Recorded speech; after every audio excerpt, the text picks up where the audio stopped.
Hello दोस्तों, आप देख रहे हैं डीएलवी न्यूज़। हम बात करेंगे देश दुनिया की तमाम 25 काम की और महत्वपूर्ण बड़ी खबरों के बारे में। तो आप इस वीडियो को अंत तक जरूर देखें। कमेंट में ये भी बताएं ये वीडियो आप किस शहर राज्य से देख रहे हैं, और अभी तक आपने चैनल को सब्सक्राइब नहीं किया तो कर दीजिए और बेल आइकन को भी प्रेस कर लें ताकि सही समय पर सही खबरें आपके पास सबसे पहले पहुँचें। तो चलिए नजर डालते हैं आज की तमाम बड़ी खबरों पर। देखिए, पहली सबसे बड़ी खबर, प्रधानमंत्री मोदी ने मन की बात के 130वें एपिसोड में राष्ट्रीय मतदाता दिवस पर युवाओं को वोटिंग के लिए प्रेरित किया। उन्होंने 26 जनवरी को गणतंत्र दिवस पर संविधान निर्माताओं को श्रद्धांजलि देने की भी बात कही। पीएम ने भारत के तीसरे सबसे बड़े स्टार्टअप इकोसिस्टम की सराहना की, जिसमें एआई, अंतरिक्ष जैसे क्षेत्रों में भारतीय युवाओं के नवाचार शामिल है। उन्होंने मलेशिया में 500 से अधिक तमिल स्कूलों का भी जिक्र किया। वहीं अगली बड़ी खबर देखिए, दिल्ली की छत्रसाल स्टेडियम में गणतंत्र दिवस समारोह आयोजित हुआ, जहां मुख्यमंत्री रेखा गुप्ता ने ध्वजारोहण किया और दिल्ली वासियों को संबोधित किया। उन्होंने सरकार की उपलब्धियों जैसे 50 अटल कैंटीन, अस्पतालों का डिजिटलीकरण और 11 नए अस्पतालों के निर्माण पर प्रकाश डाला। मुख्यमंत्री ने विकसित दिल्ली के लक्ष्य पर भी जोर दिया और युवाओं की नई स्टार्टअप नीति व शिक्षा हब की घोषणा की।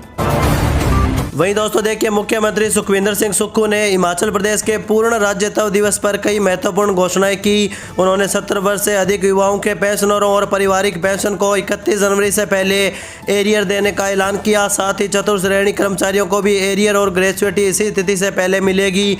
मुख्यमंत्री ने किसान व बागवान आयोग के गठन और कांगड़ा के परागपुर में एसडीएम कार्यालय व नलसुआ में पीएससी खोलने की भी घोषणा की। वहीं देखिए, बांग्लादेश के नरसिंगदी में 23 वर्षीय हिंदू युवक चंचल चंद्र भौमिक को सोते समय जिंदा जला दिया गया। वह एक गैराज में काम करता था और अज्ञात व्यक्ति ने आग लगा दी, जिससे उसकी मौत हो गई। यह घटना बांग्लादेश में अल्पसंख्यकों विशेषकर हिंदुओं पर बढ़ते हमलों का हिस्सा है। चलिए अगली बड़ी खबर देखिए, गोरखपुर में प्रधानमंत्री स्वनिधि योजना के तहत 43,172 लाभार्थियों को ऋण मिला। कुल 86 करोड़ रुपए वितरित हुए। अब तक 3,437 पात्र रेहड़ी पटरी दुकानदारों को क्रेडिट कार्ड मिलेंगे, जिससे उन्हें त्वरित वित्तीय सहायता मिलेगी। यह कार्ड डिजिटल लेन देन को बढ़ावा देगा और बिना जमानत के 10,000 से 30,000 रुपये तक की सीमा प्रदान करेगा, जिससे छोटे कारोबारियों को आर्थिक मजबूती मिलेगी। वहीं दोस्तों देखिए, इलाहाबाद हाईकोर्ट ने एक मामले में आजीवन कारावास रद्द करते हुए लिव इन रिलेशनशिप पर महत्वपूर्ण टिप्पणी की। कोर्ट ने कहा कि पश्चिमी विचारों के प्रभाव से युवाओं में बिना विवाह के साथ रहने की प्रवृत्ति लगातार बढ़ती जा रही है। संबंध टूटने पर अक्सर दुष्कर्म के झूठे मामले दर्ज कराए जाते हैं, जिससे पुरुषों को उन कानूनों के तहत दोषी ठहराया जाता है जो लिव इन की अवधारणा से पहले बने थे। कोर्ट ने एक मामले में पीड़िता को बालिग पाया और आरोपी को बरी कर दिया। चलिए आगे बढ़ते हैं अपन खबरों में। देखिए, भारतीय रेलवे ने कम बिक्री वाले रिजर्वेशन काउंटरों को बंद या मर्ज करने का फैसला किया। जिन काउंटरों पर प्रतिदिन 25 से कम टिकट बुक होते हैं, उन्हें अब पीआरसी कम यूटीएस टर्मिनल में बदला जाएगा। इससे यात्री एक ही खिड़की से आरक्षित और सामान्य टिकट ले सकेंगे। यह कदम डिजिटल के बढ़ते चलन और परिचालन लागत कम करने के लिए उठाया गया। वहीं अगली बड़ी खबर देखिए, अमेरिका ने भारत पर लगाए गए 25% टैरिफ को हटाने के संकेत दिए। अमेरिका के वित्त मंत्री स्कॉट बेसेंट ने शुक्रवार को कहा कि रूस से तेल खरीदने के कारण भारत पर लगाए गए 25% टैरिफ को हटाने की गुंजाइश है, क्योंकि भारत द्वारा रूस से तेल की खरीद पूरी तरह से बंद हो गई है। इसी के साथ अगली खबर देखिए, बारिश और हवा के चलने से दिल्ली एनसीआर में जहरीली हवा से राहत मिली। केंद्रीय प्रदूषण नियंत्रण बोर्ड के अनुसार दिल्ली का औसत AQI 151 दर्ज किया गया। नोएडा में 184, ग्रेटर नोएडा में 170, गाजियाबाद में 203 और गुरुग्राम में 225 AQI दर्ज किया गया। मौसम विभाग ने 27 और 28 जनवरी को तेज हवाओं के साथ बूंदाबांदी की संभावना जताई, जिससे प्रदूषण में कमी आ सकती है। चलिए आगे बढ़ते हैं अपन खबरों में। देखिए, दक्षिणी दिल्ली के बदरपुर, संगम विहार और देवली विधानसभा क्षेत्र में 300 करोड़ रुपए से अधिक के विकास कार्यों का शिलान्यास मुख्यमंत्री रेखा गुप्ता करेंगी। इन परियोजनाओं में सड़कें, नालियां, बारातघर, डिस्पेंसरी और स्कूलों का पुनः निर्माण शामिल होगा। सांसद रामवीर सिंह बिदोड़ी ने बताया कि इन कार्यों से क्षेत्र के निवासियों का जीवन सुधरेगा। मुख्यमंत्री विकास निधि सहित विभिन्न स्रोतों से इन परियोजनाओं के लिए धन आवंटित किया जाएगा। वहीं अगली बड़ी खबर देखिए, गोरखपुर में एक 13 वर्षीय किशोरी का अपहरण कर नौसड़ के होटल में दुष्कर्म किया गया। तबीयत बिगड़ने पर उसे बड़हलगंज के सपा सेंटर को सौंप दिया गया, जहां उसका शोषण हुआ। पुलिस ने 22 दिन बाद किशोरी को नौसड़ के एक होटल से बरामद किया और 4 आरोपियों को गिरफ्तार किया। पीड़िता के बयान के आधार पर आगे की कानूनी कार्रवाई होगी। चलिए आगे बढ़ते हैं अपन खबरों में। देखिए 1 फरवरी से राशन कार्ड नियमों में बड़े बदलाव होंगे। KYC न कराने वाले लगभग 10 लाख कार्ड धारकों को राशन नहीं मिलेगा। 4 पहिया वाहन या सरकारी नौकरी वाले अपात्रों के 50,000 कार्ड रद्द किए गए। अब गेहूं चावल के साथ दाल व नमक भी मिलेगा। खाद्य विभाग KYC अभियान चला रहा है और समय सीमा बढ़ाने पर विचार भी कर रहा है। वहीं दोस्तों देखिए सुप्रीम कोर्ट के कड़े रुख के बाद उत्तर प्रदेश सरकार ने ट्रैफिक उल्लंघन के मुकदमे वापस लेने से इनकार कर दिया है। सरकार ने कोर्ट को बताया कि वह 2023 के उस कानून को संशोधित करेगी जिसके तहत 11 लाख चालान और मुकदमे माफ किए गए थे। हालांकि सुप्रीम कोर्ट सरकार के जवाब से संतुष्ट नहीं है और वह राज्य के कानून की संवैधानिकता की जांच करेगा। खासकर केंद्रीय मोटर वाहन अधिनियम से टकराव के संबंध में होगा। अगली सुनवाई 9 अप्रैल को की जाएगी। चलिए अगली खबर देखिए। मुख्यमंत्री रेखा गुप्ता ने शालीमार बाग में श्रीमद् भागवत कथा में भाग लिया। उन्होंने घोषणा की है कि दिल्ली में 10 नई गौशालाएं खोली जाएंगी और यमुना सफाई पर 10,000 करोड़ रुपए खर्च होंगे। मुख्यमंत्री ने गौ संरक्षण और यमुना सफाई को अपनी सरकार की प्राथमिकता बताया। उन्होंने कहा कि उनकी सरकार राम राज्य की भावना के अनुरूप शासन चलाने के लिए प्रतिबद्ध है, जिसका मूल उद्देश्य जनसेवा है। वहीं देखिए अखिलेश यादव ने यूपी दिवस पर गृह मंत्री अमित शाह के संबोधन पर निशाना साधा। उन्होंने डबल इंजन सरकार पर तंज कसते हुए कहा कि अब यह सीधे म्यूजियम में जाएगी। सपा प्रमुख ने दावा किया कि अब डबल की जगह PDA का ट्रिपल इंजन आएगा जो सामाजिक न्याय लाएगा। यह बयान लखनऊ और दिल्ली की राजनीति में बदलाव का संकेत देता है। चलिए अगली बड़ी खबर देखिए। मुख्यमंत्री योगी आदित्यनाथ ने वित्तीय वर्ष 2026-27 के बजट की तैयारियों की समीक्षा की। उन्होंने अधिकारियों को निर्देश दिए कि बजट का मुख्य केंद्र बिंदु लोक कल्याण है, जिससे गरीबों, किसानों, महिलाओं और युवाओं के जीवन में सकारात्मक बदलाव आएगा। जनहित को सर्वोच्च प्राथमिकता बताते हुए मुख्यमंत्री ने विकास कार्यों के लिए आवंटन बढ़ाने और केंद्र के बजट प्रावधानों का शामिल करने पर जोर दिया। वहीं अगली बड़ी खबर देखिए। प्रधानमंत्री नरेंद्र मोदी ने शनिवार को 18वें रोजगार मेले में विभिन्न सरकारी विभागों और संगठनों में नव युवक युवाओं को 61,000 से अधिक नियुक्ति पत्र वितरित किया। प्रधानमंत्री कार्यालय ने कहा कि रोजगार सृजन को सर्वोच्च प्राथमिकता देने प्रधानमंत्री की प्रतिबद्धता के अनुरूप रोजगार मेला इस दृष्टिकोण को साकार रूप देने के उद्देश्य से शुरू की गई महत्वपूर्ण पहल है। चलिए आगे बढ़ते हैं अपन खबरों में। देखिए अब रेहड़ी पटरी वालों को PM स्वनिधि क्रेडिट कार्ड मिलेगा। PM मोदी बोले जिनके पास कोई गारंटी नहीं है, सरकार खुद उनकी गारंटर बनेगी। दरअसल रेहड़ी पटरी वालों को आसानी से बैंक ऋण उपलब्ध कराने वाली स्वनिधि योजना के बाद प्रधानमंत्री नरेंद्र मोदी ने अब केरल की राजधानी तिरुवनंतपुरम से उनके लिए PM Svanidhi credit card launch किया। इस कार्ड से सड़क किनारे छोटा मोटा कारोबार करने वाले लाखों लोगों को सीधा फायदा मिलेगा।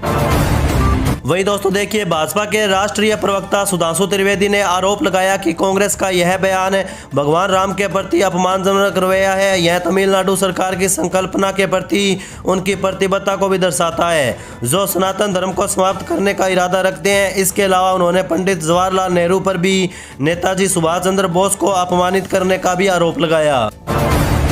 वहीं देखिए तमिलनाडु विधानसभा ने केंद्र सरकार से मनरेगा योजना जारी रखने का आग्रह करते हुए एक प्रस्ताव पारित किया। मुख्यमंत्री MK स्टालिन ने नई ग्रामीण रोजगार योजना VBG रामजी का विरोध किया। उन्होंने कहा कि यह योजना ग्रामीण आजीविका, राज्यों की वित्तीय संरचना और स्थानीय निकायों की आत्मनिर्भरता को कमजोर करती है। भाजपा ने इस पर DMK और कांग्रेस की आलोचना करते हुए राज्य विधानसभा के ऐसे प्रस्तावों की संवैधानिकता पर भी सवाल उठाए।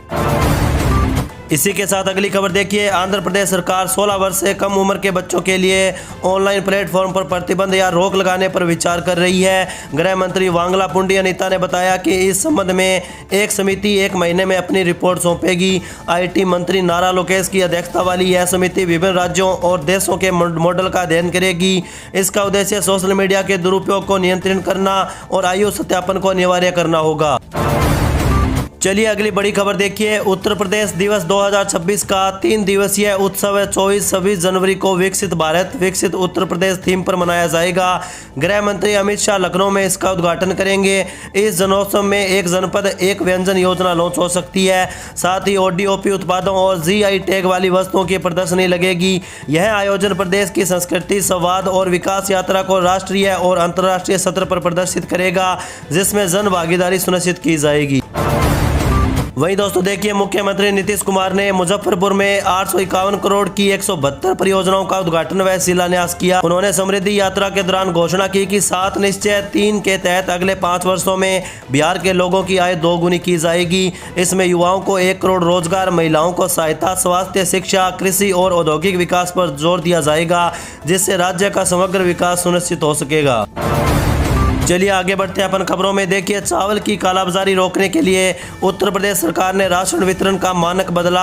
अब आगरा और अलीगढ़ मंडल में प्रति यूनिट 3 किलो गेहूं और 2 किलो चावल मिलेगा। अंत्योदय कार्ड धारकों को भी 21 किलो गेहूं और 14 किलो चावल दिया जाएगा। यह नई व्यवस्था फरवरी से लागू हो सकती है, जिससे क्षेत्र की खपत के अनुसार खाद्यान्न वितरण सुनिश्चित होगा।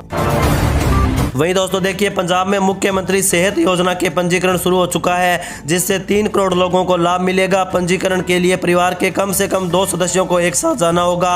योजना में 2300 से अधिक उपचार पैकेज शामिल है, जो पिछली योजना से कहीं अधिक होगा।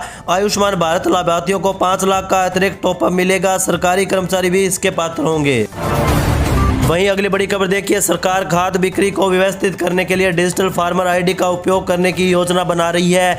यह आईडी पीएम किसान योजना के लिए भी इस्तेमाल होती है। इसका उद्देश्य यह सुनिश्चित करना है कि सब्सिडी का लाभ सही किसानों तक पहुंचे। पायलट प्रोजेक्ट के तहत यूरिया बिक्री को एग्रीस्टेक से जोड़ा जाएगा। 7.5 करोड़ से अधिक किसान आईडी बन चुकी है, जिससे खेती में पारदर्शिता आएगी। चलिए अगली खबर देखिए, देहरादून में आज से सीएनजी 9 रुपये प्रति किलोग्राम सस्ती मिलेगी। अब यह 89.50 रुपये में उपलब्ध होगी। यह कमी राज्य सरकार द्वारा वेट दर 20% से घटाकर 5% करने के कारण हुई। गेल गैस इंडिया लिमिटेड उपभोक्ताओं को यह लाभ दे रहा है, जिससे उन्हें काफी फायदा होगा। कंपनी देहरादून में सिटी गैस डिस्ट्रीब्यूशन नेटवर्क भी तैयार कर रही है। वहीं दोस्तों देखिए, हरियाणा की सरकारी अस्पतालों को अगले महीने 600 नए युवा डॉक्टर मिलेंगे। 2020-21 बैच के एमबीबीएस छात्र अपनी अनिवार्य बॉन्ड सेवा शुरू करने को तैयार है। स्वास्थ्य विभाग इनकी तैनाती की प्रक्रिया में लगातार काम कर रहा है, जो जूनियर रेजिडेंट, ट्यूटर या डेमोस्ट्रेटर के रूप में हो सकती है। छात्रों के पास सरकारी सेवा या 30 लाख रुपए का बॉन्ड चुकाने का विकल्प है। इन्हें 75,000 रुपये वेतन मिलेगा। इसी के साथ अगली खबर देखिए, गुरदासपुर और पठानकोट के स्कूलों को बम से उड़ाने की धमकी के बाद अब मुख्यमंत्री भगवंत मान को भी जान से मारने की धमकी मिली।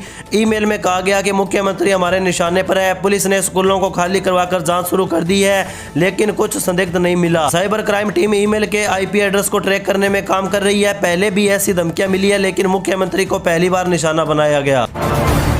वहीं अगली बड़ी खबर देखिए, वाराणसी में पंचायत मतदाता सूची का आलेख प्रकाशन हो चुका है, जिसमें 6.5 लाख से अधिक संभावित डुप्लीकेटर वोटर पाए गए। जनता 20 फरवरी तक सूची पर दावा आपत्ति दर्ज करा सकती है। अंतिम सूची 28 मार्च को प्रकाशित की जाएगी। जिले में कुल 17.5 लाख मतदाता है, जो पिछली बार से कुछ कम है। पारदर्शिता सुनिश्चित करने के लिए सत्यापन जारी होगा। चलिए आगे बढ़ते हैं अपन खबरों में। देखिए, उत्तर प्रदेश की मूल्य परामर्शदात्री समिति ने खरीफ सत्र 2026-27 के लिए 10 प्रमुख फसलों के न्यूनतम समर्थन मूल्य एमएसपी में 5 से 10% तक की बढ़ोतरी की सिफारिश की। कृषि मंत्री सूर्य प्रताप शाही की अध्यक्षता में हुई बैठक में यह निर्णय लिया गया। प्रस्ताव केंद्र सरकार को भेजा गया ताकि किसानों को उनकी उपज का लाभकारी मूल्य मिल सके। उर्वरक आपूर्ति में कमी करने वाली कंपनियों पर एफआईआर के निर्देश भी जारी किए गए हैं। वहीं दोस्तों देखिए, भारतीय रेलवे ने अमृत भारत एक्सप्रेस ट्रेनों के नियमों में बदलाव किया। जनवरी 2026 से इन ट्रेनों में आरएसी टिकट मान्य नहीं होगा, जिससे यात्रियों को पूरी सीट मिलेगी। कुल 12 अमृत भारत ट्रेनों में यह नियम लागू होगा। किराए में भी बदलाव किया गया। स्लीपर क्लास के लिए न्यूनतम 200 किमी और सेकंड क्लास के लिए 50 किमी का किराया लगेगा। वहीं अगली खबर देखिए, स्वास्थ्य मंत्री मंगल पांडे ने जहानाबाद में घोषणा की, बिहार में अगले 3 वर्षों में 42 नए मेडिकल कॉलेज खोले जाएंगे। उन्होंने केंद्र और राज्य सरकारों द्वारा गुणवत्तापूर्वक चिकित्सा सुविधाओं को हर व्यक्ति तक पहुंचाने के प्रयासों पर जोर दिया। मंत्री ने प्रधानमंत्री मोदी और मुख्यमंत्री नीतीश कुमार के नेतृत्व में चिकित्सा क्षेत्र में हो रहे कार्यों की सराहना भी की। कोरमा मेडिकल कॉलेज में आयुष्मान योजना के तहत मुफ्त इलाज भी जल्द शुरू होगा। चलिए आगे बढ़ते हैं अपन खबरों में। देखिए, चुनाव आयोग ने वोटर लिस्ट की शुद्धता से समझौता करने वाले बूथ लेवल अधिकारियों के खिलाफ सख्त कदम उठाने का फैसला किया। आयोग ने साफ किया है कि अगर कोई बीएलओ जानबूझकर निर्देशों का पालन नहीं करता या लापरवाही करता है तो उसके खिलाफ अनुशासनात्मक कार्रवाई की जाएगी। वहीं दोस्तों देखिए, इलाहाबाद हाई कोर्ट ने एक अहम फैसला सुनाते हुए कहा कि पति की पत्नी की करतूत से उसका पति कमाने में अक्षम हो जाता है, तो ऐसे हालात में वह उससे गुजारा भत्ते का दावा नहीं कर सकती। ऐसा माना जाता है कि पत्नी से अलग होने के बाद पति को गुजारा भत्ता देना ही होगा। अदालतें भी ऐसे मामलों में पत्नी के प्रति नरम रुख अपनाती है, लेकिन इलाहाबाद हाई कोर्ट ने एक मामले में अहम फैसला सुनाते हुए अदालत ने फैसले में कहा कि यदि पत्नी की करतूत या कार्यों से उसका पति कमाने में अक्षम हो जाता है, तो ऐसी स्थिति में वह उससे गुजारा भत्ते का दावा नहीं कर सकती। न्यायमूर्ति लक्ष्मीकांत शुक्ला ने इस टिप्पणी के साथ विनीता नाम की एक महिला की याचिका खारिज कर दी, जिससे अपने पति से गुजारा भत्ता दिए जाने की मांग की थी। चलिए अगली बड़ी खबर देखिए। अमेरिका भारत पर रूस से तेल खरीदने के कारण लगाए गए 25% टैरिफ को हटाने पर विचार कर रहा है। अमेरिकी ट्रेजरी सेक्रेटरी स्कॉट बेसेंट ने दावा किया कि भारत ने रूसी कच्चे तेल की खरीद काफ़ी कम कर दी है, जिससे अमेरिकी टैरिफ हटने की संभावना बढ़ चुकी है।